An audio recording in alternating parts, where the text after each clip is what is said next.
gini, takaran Bapak bilang makanan tuh enak tuh kayak gimana? Sampai sejauh mana? I'd love to eat. Jadi lebih sering lebih baik. Dan itu berarti konsekuensinya harus sedikit-sedikit. Kalau reksadana itu omakase, berarti manajemen aset itu bisa dibilang kan restonya. Gimana kita melihatnya untuk bisa meracik aset investasi itu pertimbangannya apa? FOMO tuh buat kita bagus karena itu menimbulkan keinginan, animo, niat ya. Memang lebih penting dia harus coba dulu aja deh. Saya tuh sampai dengan saat ini masih belum bisa mengukuhkan hati ke reksadana mana. Nanti kita ngobrol ya. Waduh, Nanti kita ngobrol habis ya. ini kita harus ngomong berdua berarti nih.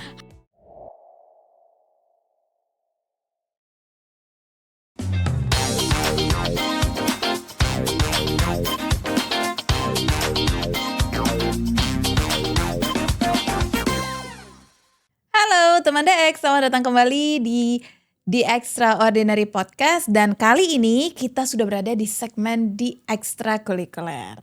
Seperti namanya ya, ekstrakurikuler. Kalau kita akan ngobrolin tentang hobi ataupun apa yang menjadi favorit untuk dilakukan dari narasumber saya.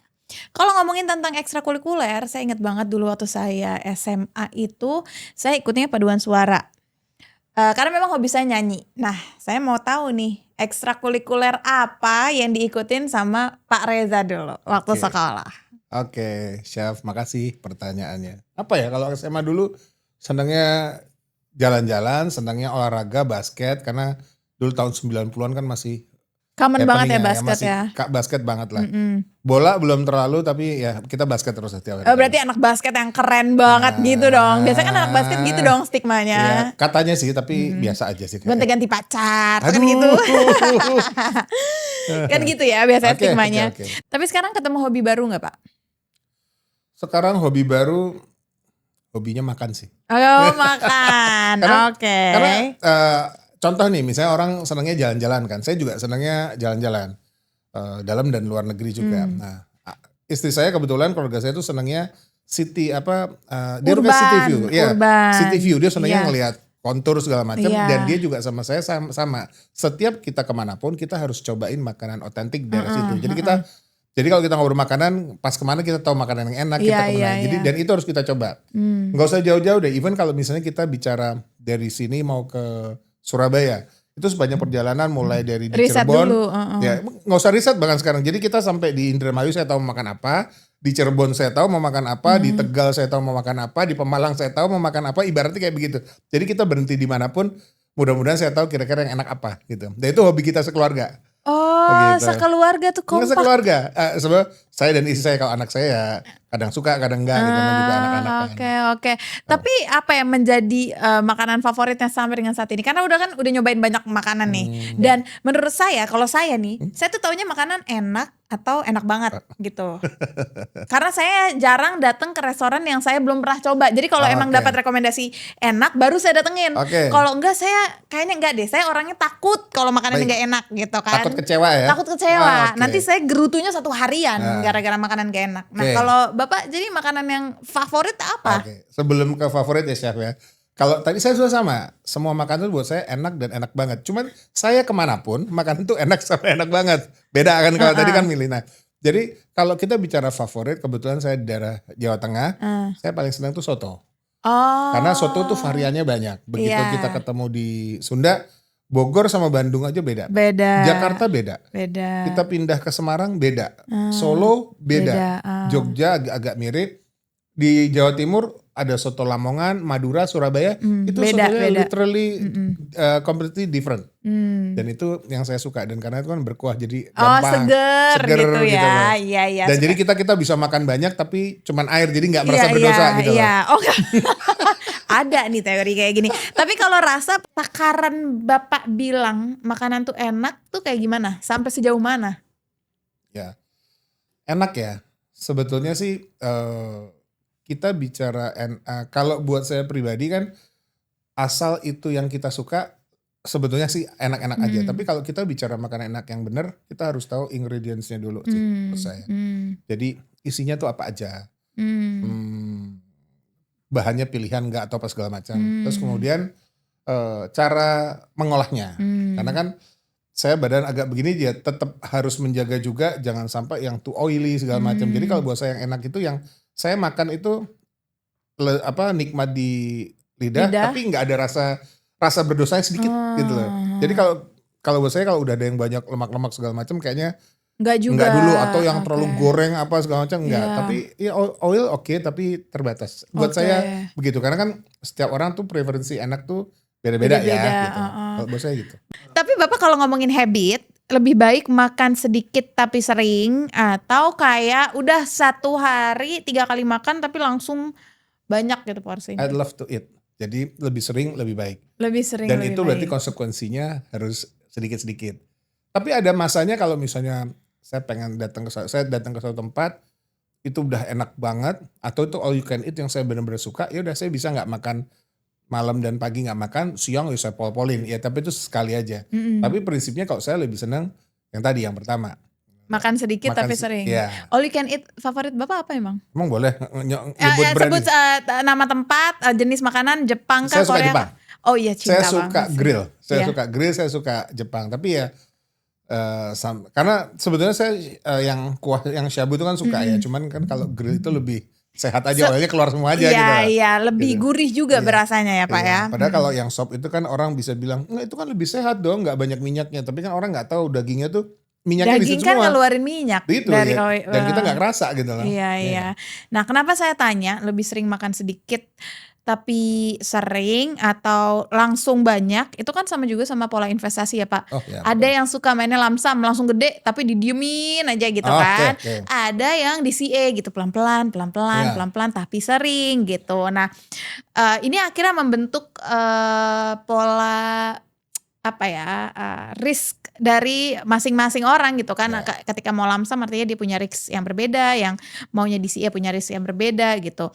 Nah, saya ingin beralih ke reksadana. Ini kan Boleh. reksadana kan kayak gado-gado, makanan Oke. favorit Bapak, ya Oke. kan?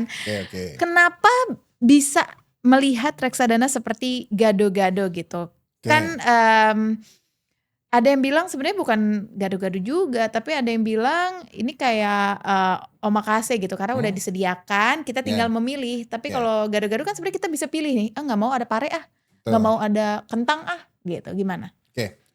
Mungkin kalau kita bicara analoginya gado-gado tuh tepatnya tuh adalah memang dalam satu portofolio reksadana itu kan isinya bisa macam-macam. Karena memang sudah dibatasi isinya kalau nggak saham, obligasi atau pasar uang. Jadi dengan kita masuk dengan kita beli reksadana itu sudah membeli portofolio beberapa. Nah, satu reksadana disyaratkan minimum ada 10 emiten atau 10 emiten 10 benda 10 emiten yang ada di situ gitu. Jadi otomatis kita beli satu aja udah beli 10 minimal tuh. Jadi kan isinya macam-macam. Nah, sama dengan gado-gado, dengan kita mau pengen makan sayur daripada kayak instead of kita makan sayur cuman satu kol doang atau apa doang, tapi dengan kita beli gado-gado udah komplit. Tapi saya lebih cocok jika kita samakan dengan omakase. Karena kan sebenarnya kalau tadi gado-gado kita datang preferensinya mau apa-apa kita yang nentuin sebagai pembeli. Sedangkan kalau reksadana itu kan yang mengolah itu adalah fund manajernya. Dan kalau kita datang ke omakase juga kita diajak ngobrol dulu, Pak Reza ini mau modalnya kayak gimana sih, mau makannya seperti apa, senang pedas atau enggak, alergi udang atau tidak. Setelah dia dapat informasi itu dia akan ngolah sesuai bahan-bahan yang dia punya. Dan dia nggak nanya lagi kita apa, jadi kita datang ke sana tuh experience-nya adalah kita datang, kita nyobain apa yang chef Bikin. masak tanpa kita tahu itu apa gitu loh. Nah, itu lebih sama dengan reksadana. Jadi kita datang, kita cuma tahu bahwa kita punya risk profile A, B, C, terus kita tentuin udahlah pendapatan tetap atau saham atau apa, terus tinggal manajer investasinya ngelola. Kurang lebih begitu. Jadi kita nggak bisa, ya udah kita cuma cerita. Saya tuh sukanya makanan pedas, nggak boleh ikan, Ya, gitu. maunya pakai nasi. Silahkan deh sajikan apapun itu gitu ya. Dan kita tahu di omakase itu kan selalu pakai ingredients yang bagus kan. Karena mereka biasanya kan pasti fine dining kan. Iya, Gitu. jadi nggak akan sembarangan yang disajikan, disuguhkannya juga nggak akan sembarangan gitu. Berarti kalau misalkan Bapak ngelihat saya tuh sampai dengan saat ini masih belum bisa mengukuhkan hati ke reksadana mana. Nanti kita ngobrol ya. Waduh, Nanti kita ngobrol habis ya. ini kita harus ngomong berdua berarti nih. Harus. Kalau reksadana itu omakase berarti manajemen aset itu bisa dibilang kan restonya. Ya, Atau gimana kita melihatnya untuk bisa meracik aset investasi itu pertimbangannya apa? Untuk mengeluarkan produk baru tuh pertimbangannya apa? oke. Gitu. Walaupun saya udah kasih tahu saya punya pertimbangan A, B, C sampai akhirnya terbentuk produk, apalagi faktor-faktor pendukungnya. Oke. Pertama kita datang pasti harus lihat dulu omakase-nya. Ada Hmm. banyak kan omakase Hmm. restoran segala Hmm. macam. Modelnya bahkan walaupun awalnya Jepang tapi sekarang udah berkembang bukan hanya Jepang omakase, walaupun Hmm. omakase bahasa Jepang ya. Tapi ada Saya belum pernah lagi omakase. aduh, you should try. Nah, Ntar ya. ya, jadi kita pilih dulu omakasenya, Hmm. kita pilih dulu MI-nya. Hmm. Begitu kita datang, kita harus tahu risk profile kita tadi. Hmm. Karena gini, begitu kita masuk itu kita mau pakai misalnya contoh untuk, oh saya butuh investasi untuk anak sekolah nih masih 10 tahun lagi, 20 tahun lagi. Ya, kita harus cerita sama dia sehingga nanti MI-nya bisa menawarkan untuk produk mana yang cocok. Misalnya kalau untuk kayak gitu sih saham lah gitu loh. Atau saya butuhnya ini duit yang bisa tiba-tiba karena ini bisa ada kebutuhan mendadak yang saya bisa pakai uang ini. Oh berarti taruhnya di pasar uang. Jadi kita datang dengan tujuan yang jelas. Kita cerita sama MI-nya. Nanti dari MI-nya akan menawarkan A, B, C. Setelah kita milih, oke saya beli produk A. Ya udah biarkan si manajer investasinya ngelola tuh. Karena even tadi misalnya ada reksadana saham atau campuran ataupun pendapatan tetap dan pasar uang. Kita cuma beli unit tapi kan setiap hari itu dikelola sama si MI-nya kan. Ya sama aja tadi kita datang ke omakase, kita cuma bilang saya mau makan, saya nggak terlalu lapar, tapi saya senang pedes, tapi saya pengen gitu. Oh ya udah, dia yang pikirin, dia ngelolain terus kita tinggal makan aja. Di investasi ya kita tinggal lihat returnnya seperti apa, bagus atau enggak. Kurang lebih gitu. Oh oke. Nah kalau misalkan Bapak sendiri nih Pak, sebagai SVP Retail, Product Development, Distribution dari Henan Asset juga, boleh nggak diceritain gimana resep rahasia dari Henan Asset atau strategi utamanya untuk bisa meracik sebuah sajian reksadana yang gurih, Oke. yang akhirnya menarik minat investor atau mungkin bahkan yang dari sebelumnya kayak saya belum bisa menimbang-nimbang reksadana mana, akhirnya memutuskan. Oke. Reksadana itu kalau kita ya sebagai Henan ya, kita itu dulu dikenal kita ada dua hal yang kita sering tonjolkan sih. Pertama adalah kita spesialisasinya di equity dulu. Dan kedua kita tuh data driven. Jadi maksudnya kita itu mengelola segala sesuatu itu by research, by apa dengan semua yang mumpuni gitu. Nah, dan itu terbuktinya dari mana? Kalau Syaf melihat dari tahun 2015 dari 2014, which is udah lama banget ya, sampai hari ini, reksadana kita itu most of the time selalu beat the market. Ya, jadi itu yang membuat itu yang membuat kenapa Henan juga harus dipilih oleh orang. Dan karena kita punya research yang kuat, ya kita jadi tahu dong, kita tahu barang yang mana mau dibeli dan hal-hal semacam kayak gitu. Dan gimana caranya Henan untuk bisa memberikan suggestion juga kepada investor agar mereka tuh bisa diversifikasi gitu. Gimana memilih menunya nih agar bisa diversifikasi? Melihatnya apa aja aspeknya? Ya, seperti tadi yang disampaikan bahwa kita tahu uangnya dipakainya berapa lama, tujuannya apa, sehingga kita bisa taruhnya di reksadana jenis apa. Terus kadang-kadang di reksadana juga model switching itu ada. Jadi misalnya, oh sekarang pasar sahamnya lagi bagus nih, lagi bullish kita istilahnya. Kita taruhnya di reksadana saham. Tapi begitu sahamnya sedang koreksi atau dia lagi beres segala macam, bisa aja kita minta mereka switching untuk di money market. Jadi mereka akan selalu di reksadana, tapi mereka juga bisa switching dan jadi mereka selalu bisa ambil potensi gain dengan maksimal dengan mereka bisa pindahin jenis produk itu. Kalau di reksadana tuh berarti bisa gini nggak sih Pak? Kayak ya udah ditaruh aja karena nanti kan manajer investasi yang akan ngontak-ngatik isinya. Oke, bisa kayak begitu kalau untuk yang Apa perlu kita kayak cermati terus isinya berubah? jangan, Nanti lagi jangan. koreksi nih BCA gitu kan? Ini kenapa kita masih pegang BCA gitu? Gimana tuh? Oke. Ini saya istilahnya biasanya kalau reksadana itu kayak orang disupirin. Jadi sebetulnya dia tenang aja. Dia udah bilang dia mau kemana, terus udah tinggal disupirin. Nah, seperti halnya tadi kalau kita beli reksadana harusnya ya udah dia diemin aja, tapi dia lihat secara berkala aja. Misalnya dia mau ini long term nih, ini buat anak sekolah tadi nih, time horizonnya sampai 10 tahun. Kita ngeliat mungkin sebulan 2 bulan sekali, oh iya ini udah naik sekian, udah itu cukup. Nah biarin manajer investasinya yang bekerja. Tapi kalau tadi kita bicara diversifikasi, sangat disarankan kita juga beli 1, 2, 3 untuk bisa membandingkan.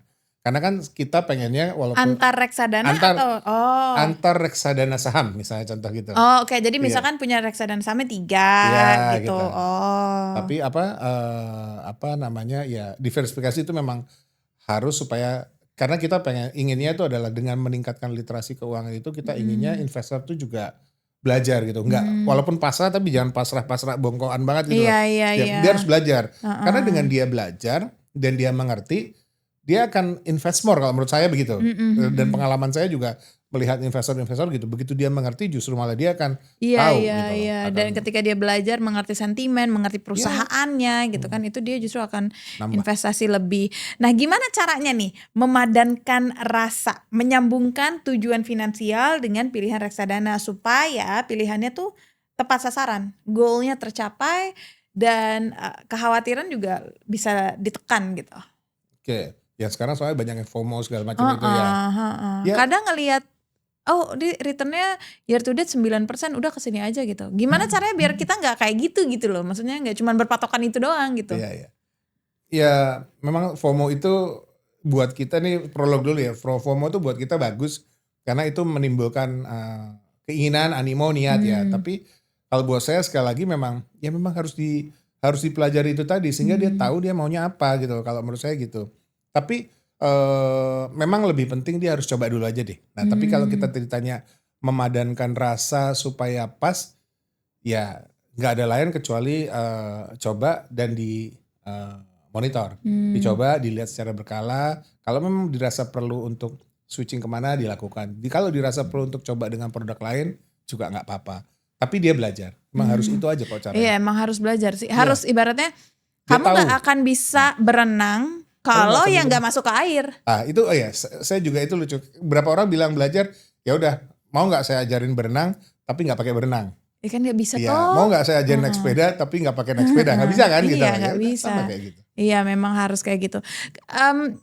Gimana caranya untuk kita ngerti, oh ini worth it nih untuk investor retail. Bagaimana Bapak bisa menerjemahkan prinsip value for money, konsistensi untuk bisa menjadi tenang ketika investasi gitu, nggak cuman karena ngejar menu viral aja gitu. Oke.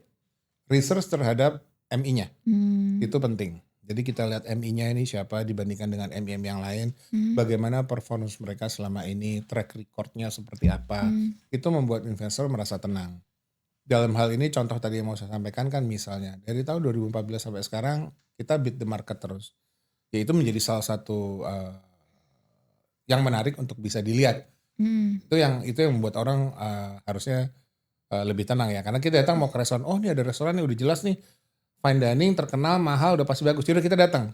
Terlepas nanti pas misalnya chefnya masaknya lagi gimana segala macam, tapi kan kita tahu dulu bahwa ini restorannya bagus, pengelolanya bagus. Mungkin itu juga bisa dilakukan supaya kita juga agak sedikit. Penting ya untuk kita mengenal manajer aset kita Pak, berarti manajemen aset kita. Penting banget. Manajer investasi maksud saya itu penting. Penting banget. Karena kan kita yang ngelola, kita nitipin duit di mereka kan. Ya kita harus tahu lah mereka seperti apa, mereka qualified atau tidak, isi orangnya siapa aja. Kalau perlu sampai misalnya investmentnya isinya siapa aja, track recordnya bagaimana, kualifikasi, kompetensinya, keilmuannya seperti apa, dia benar-benar mampu atau enggak, CFA atau enggak, banyak sih.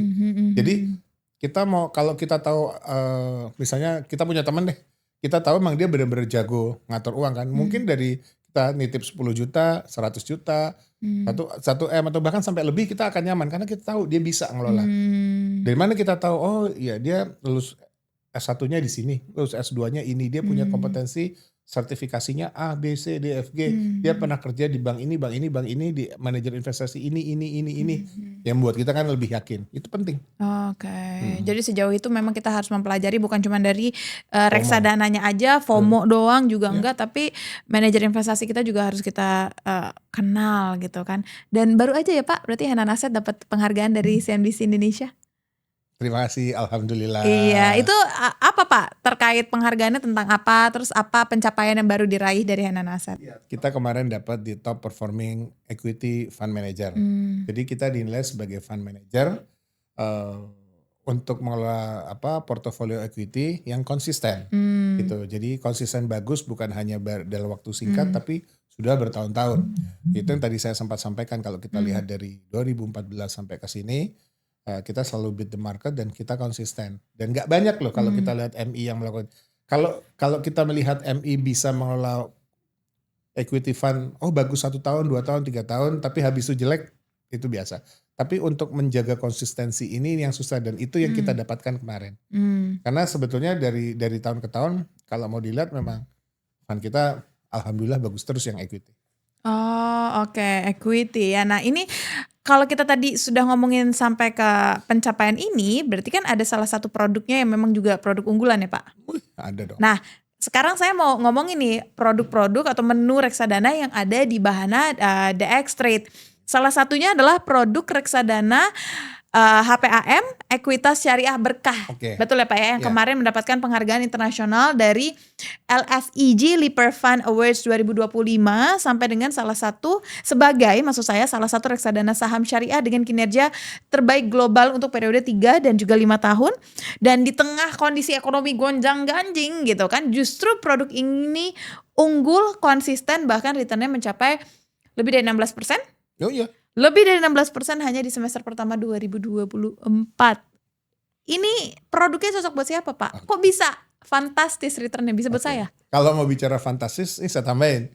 Ini 5 tahun terakhir menurut berdasarkan fund facts tahun bulan lalu, itu 5 tahunnya 174%. Jadi kalau kita taruh 100 juta, ditaruh 5 tahun, kita sekarang udah mendapatkan 274 juta kurang lebih. Nah sekarang kita bicara syariah nih.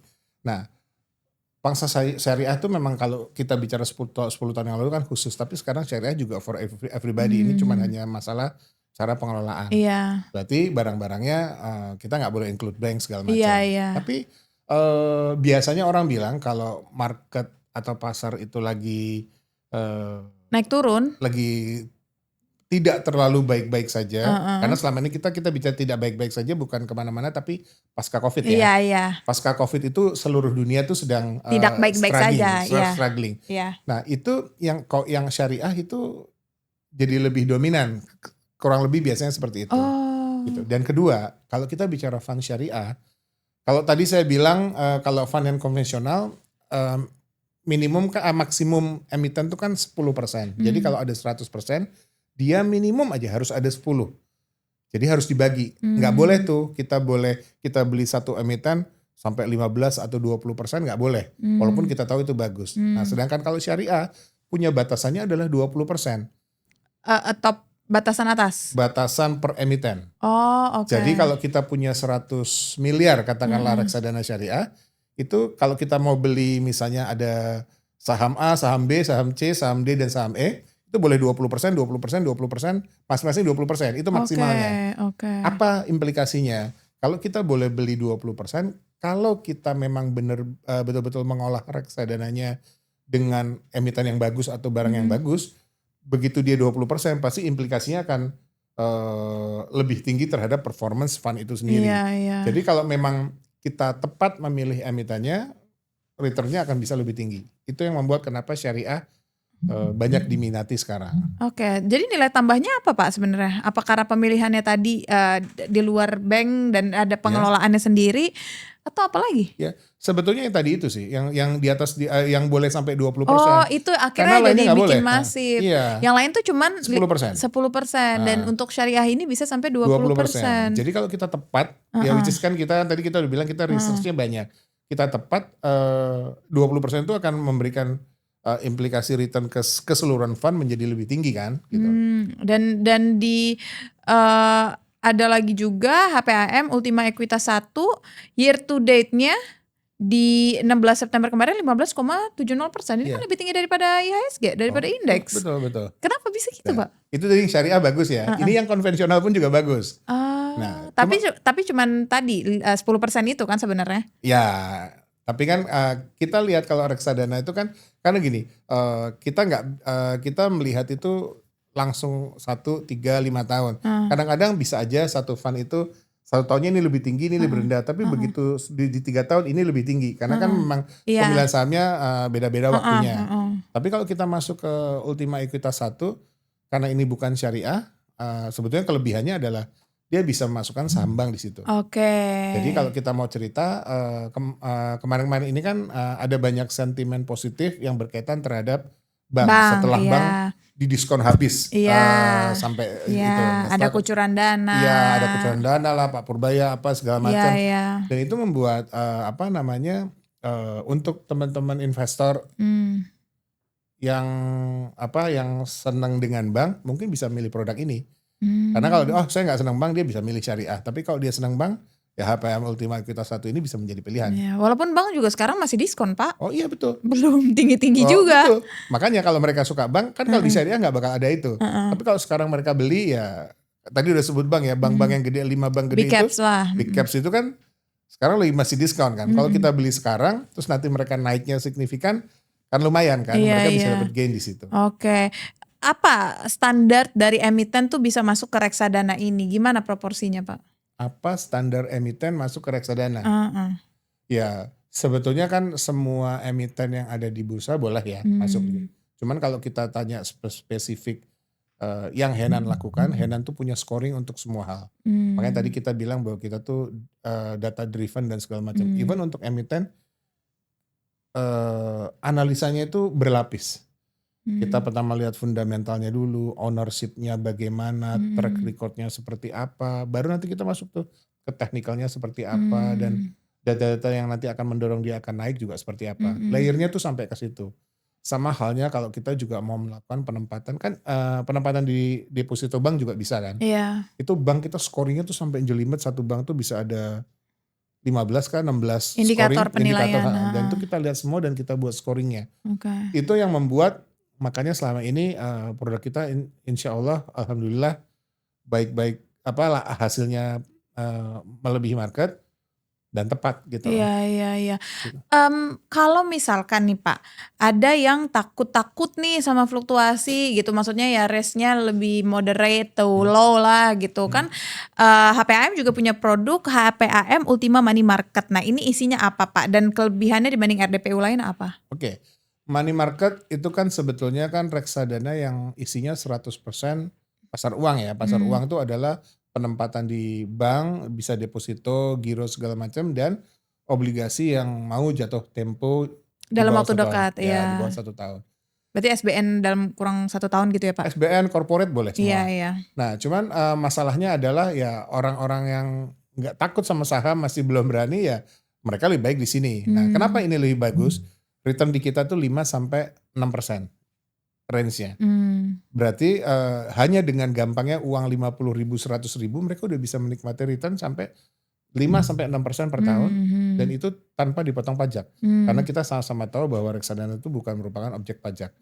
Jadi pasar uang ini menjadikan salah satu pilihan yang paling tepat untuk orang-orang yang baru belajar atau mau parkir uangnya ketika pasarnya lagi bearish, dan juga belajar gitu, kurang lebih gitu. Berarti isinya memang yang akan cenderung moderate to low juga ya Pak ya, maksudnya nggak terlalu agresif gitu. Stabil lah, kurang lebih stabil. Tapi emang bisa dibilang ya Pak, kalau RDPU tuh nggak ada resikonya, karena kan emang stabil gitu dan isinya juga SBN. Resiko pasti yang selalu ada, investasi itu pasti ada resikonya. Cuman resikonya kita mungkin biasanya kalau di saham kita bicaranya adalah fluktuatif atau tidak. Tapi kalau kita bicara risiko ada, misalnya kita beli obligasi dan obligasinya gagal bayar, ya otomatis kita juga terdampak ya equity-nya. Tapi karena tadi reksadana itu berupa portofolio, di mana satu fund reksadana itu minimal aja ada 10 emiten, kan nggak mungkin 10-10-nya gagal bayar. Ya, sehingga kalaupun ada satu biasanya 1 atau 2 misalnya gagal bayar, itu bisa kita lakukan restruct-nya lebih baik, lebih cepat di bawah naungan OJK dan diawasi oleh semua pihak. Walaupun pernah ada kejadian, tapi kayaknya jarang sih, karena kita juga milihnya kan kalau yang mau jatuh sebelum jatuh tempo kan biasanya kita udah bisa lihat bagus atau tidaknya. Oke, nah Pak balik lagi mau ngomongin tentang resiko gitu. Apa sih resiko terbesar dari reksadana? Katakanlah reksadana pasar uang gitu, gimana? Reksadana saham, apa resiko terbesarnya gitu selain gagal bayar? Oke, secara umum kan, ya kalau saham tentu saja resikonya adalah kalau sahamnya performance-nya jelek. Tapi kan kalau reksadana saya biasa bahasanya ke investor tuh adalah duit sih nggak hilang. Karena kita banyak investasi di luar terutama yang bodong itu bukan turun nilainya tapi uangnya hilang. Tapi kalau di investasi di reksadana ini under OJK itu fluktuatif dia turun atau naik. Jadi resikonya adalah nilainya akan turun. Tapi kalau terjadi apa-apa seperti tadi kan OJK sudah punya Batasan, batasan dan payung peraturan sehingga kita sama-sama tahu kalau terjadi apa yang harus dilakukan. Ya, itu yang buat itu aman. Tapi resiko tetap ada. Nah paling jelek ya adalah misalnya kita beli reksadana saham dan sahamnya turunnya lagi cukup lama. Saya pernah kok reksadana ini kita bicara pas COVID ya. Itu reksadana saya turun sampai 50%. Tapi karena saya tahu tuh bahwa reksadana itu pasti akan kembali lagi begitu marketnya berputar, saya nggak apa-apa. Ya saya tinggal wait and see. Kalau beberapa orang bilang, tetap nyerok juga Pak? Iya, waktu itu agak susah nyarok karena lagi COVID. Oh ya, Iya, karena COVID keterbatasan juga likuiditas. Kita waktu itu cash is king karena begitu udah turun udah biarin dulu aja deh karena kebutuhan juga yang lain kan akan lebih banyak kan. Kita nggak tahu mau apa waktu itu kan. Ya paling itu sih gitu yang dilakukan. Oke. Nah kalau tadi kan udah low risk, udah high risk, udah. Kalau yang moderate nih Bapak, kita tahu juga punya HPAM Ultima Obligasi Plus. Nah obligasi apa nih yang masuk ke dalam produk ini? Oke, ini unik sih produknya. Biasanya untuk orang-orang di Indonesia terutama itu orang lebih senang dengan reksadana pendapatan tetap. Karena kesannya namanya tuh lebih enak didengar, reksadana pendapatan tetap.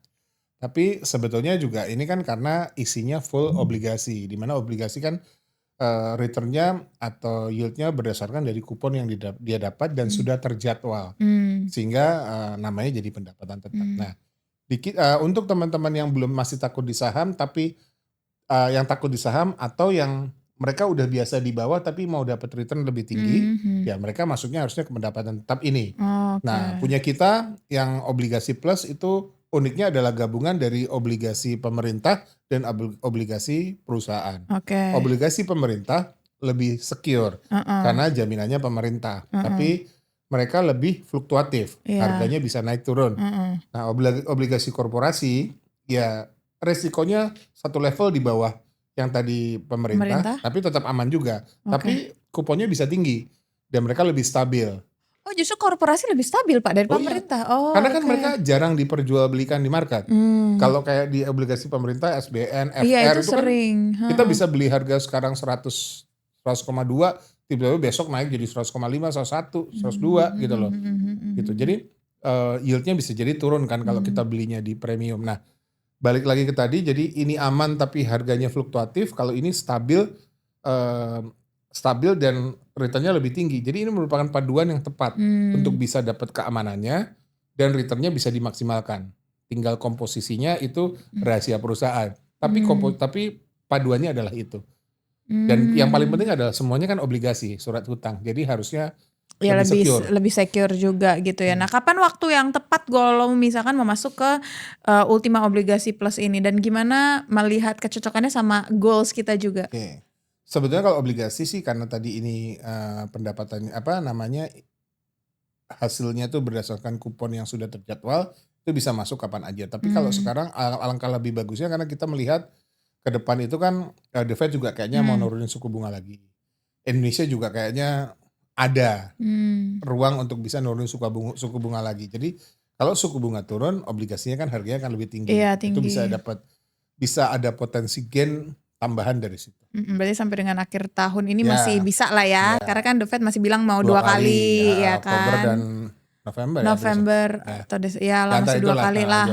Berarti masih bisa nih, peluangnya masih bagus ya untuk obligasi plus ya. Oke, ini kenyang banget sebenarnya kita ngomongin tentang reksadana, apalagi dari saya yang juga masih menimbang-nimbang mau masuk ke reksadana mana gitu. Nanti kan masih bingung. Harus dipastikan sih. Harus saya harus dapat jawaban, nggak mungkin saya pulang dari sini nggak dapat jawaban. Nah, tapi reksadana itu yang bikin saya kadang capek itu adalah ngelihat prospektus tuh kan banyak banget ya. Apa 3 poin inti yang paling penting kalau kita mau cross check rapotnya itu, prospektus itu? Oke. Pertama yang harus dilihat pasti performance. Ya kita lihat track record historical sebelumnya tuh berapa. Dia bagus nggak pengerjaannya MI-nya. Itu yang pertama harus dilihat. Dan dibandingkan rata-rata juga semua orang gitu. Kedua adalah komposisinya. Kita harus lihat tuh isinya apa. Jadi misalnya reksadana saham, kita lihat cermati top 10 holdingnya tuh apa aja. ada saham-saham yang aneh nggak di situ. Kalau nggak ada aman-aman aja. Atau misalnya pendapatan tetap, tapi obligasinya ada obligasi yang ya kita kan harus memang membaca di koran atau di berita ya, itu isinya bagus atau enggak. Iya. Itu yang kedua. Yang ketiga sih konsistensi dari MI-nya itu dalam mengelola. Kita harus lihat juga, ini dalam fun fact sheet ya, sorry. Iya. Ya, keterangan mengenai MI-nya itu sendiri. Oke. MI-nya itu siapa, sudah sejak kapan, kompetensinya apa, itu yang harus dilihat. Di Oke. fun fact sheet ada kok. MI lalu performance sama isinya siapa aja di dalam top itu holdingnya. ya. Iya. Oke. Nah terakhir Pak, kenapa teman-teman harus memilih produk reksadana dari HPAM sebagai menu investasi? Oke. HPAM itu memberikan rasa yang lebih karena kita selama ini returnnya tadi sudah disampaikan kan di atas rata-rata. Jadi kalau ada teman-teman yang mau melakukan diversifikasi dan beli reksadana dengan potensi gainnya lebih tinggi, ya harusnya milih kita. Dan kedua adalah konsistensi. Saya berulang kali ngomong konsistensi karena betul-betul kalau mau dilihat dari 2014 sampai ke sini kita tuh beat the market terus. Jadi kalau mau ketinggalan ya jangan pilih kita, tapi kalau mau mendapatkan untungnya ya harusnya milih kita. Itu sih yang harusnya bisa dilihat. Berarti Bapak tipikal yang konsistensi ya? Maksudnya tiap bulan atau lamsam main gede gitu? Kalau Bapak as a person? Oke, saya dua-duanya. Oh, tergantung. Iya, kalau misalnya market kayak seperti ini nih, ini kita bicara sekarang nih, itu kalau untuk misalnya anak sekolah, saya bisa lamsam dulu. Oh ini untuk anak sekolah saya lamsam. Tapi kalau untuk porsi yang reksadana saham untuk yang taking profit, itu mungkin saya agak hold dulu sedikit-sedikit. Sekarang banyak di mana? Oh sekarang taruh aja di saham 40%, pendapatan tetap 40%, money marketnya 20% dulu nggak apa-apa. Atau 40, 30. Gitu kalau sekarang. Oke. Keren nih, saya harus belajar ya habis ini ya. Dari sini kita lihat ya kalau konsistensi itu bisa mengalahkan intensitas di dapur ataupun di investasi ya Pak ya.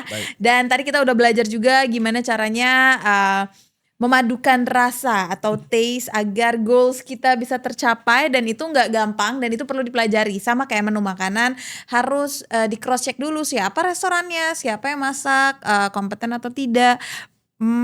Isinya, makanan-makanannya, ingredientsnya itu kualitasnya bagus apa enggak. Nah itu harus dipelajari semuanya. Nggak bisa asal FOMO, asal viral atau asal denger-dengar dari rekomendasi TikTok. Nggak bisa ya. Jadi dari Pak Reza kita bisa belajar banyak. Terima kasih banyak Pak Reza atas waktunya. Senang bisa berdiskusi. Semoga kita ketemu lagi di lain kesempatan ya Pak. Sama-sama Chef, terima kasih. Ya teman The X, sampai ketemu lagi di The Extraordinary Podcast segmen The Extracurricular berikutnya. Saya Syafina Sasyar pamit, sampai jumpa.